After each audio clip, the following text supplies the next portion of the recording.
Bonjour à mes chers téléspectateurs de LED Média. Bonjour et bienvenue dans ce flash d'information que nous démarrons avec l'actualité politique. Le président de la République, son Excellence M. Macky Sall, a annoncé hier lors du Conseil des ministres qu'il présidera un Conseil des ministres décentralisé à Tambacounda le 28 décembre.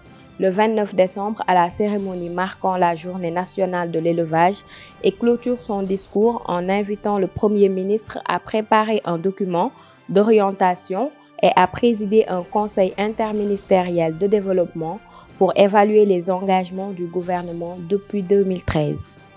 Le doyen des juges a organisé une confrontation entre Adji Sarr et le leader de Pastef Ousmane Sonko ce mardi 6 décembre à 11 h concernant l'affaire Sweet Beauté au Palais de la Justice de Dakar. Selon le doyen des juges, c'est de par cette confrontation qu'on pourra décider du sort de cette affaire qui a causé beaucoup de problèmes au pays depuis quelque temps.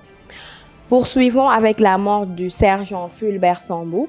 Le juge d'instruction en charge du 3e cabinet a été saisi par le procureur de la République pour l'ouverture d'une information judiciaire revenant sur les causes exactes du décès dudit sergent qui, selon l'application de l'article 66 du Code de procédure pénale, les circonstances évoquées ont justifié la saisine du juge d'instruction en charge du 3e cabinet, a fait savoir le procureur dans un communiqué. Pour revenir à l'arrestation du journaliste d'investigation Pape Alé Niang, la coordination de la presse annonce la décision prise par le journaliste lui-même qui compte entamer une grève de la faim d'ici lundi pour dénoncer son arrestation qu'il juge arbitraire.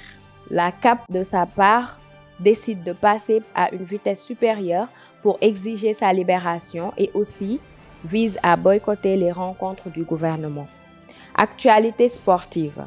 Face à sa victoire contre l'Équateur lors de la 3e et dernière journée du groupe A, le Sénégal termine 2e de sa poule avec 6 points, une victoire qui la permet de se qualifier au 8e de finale de cette Coupe du Monde après 20 ans de sa première participation au second tour de cette compétition. Ceci met fin à ce flash d'information. Chers internautes, merci de l'avoir suivi. Restez connectés pour la suite des programmes. Bonne journée.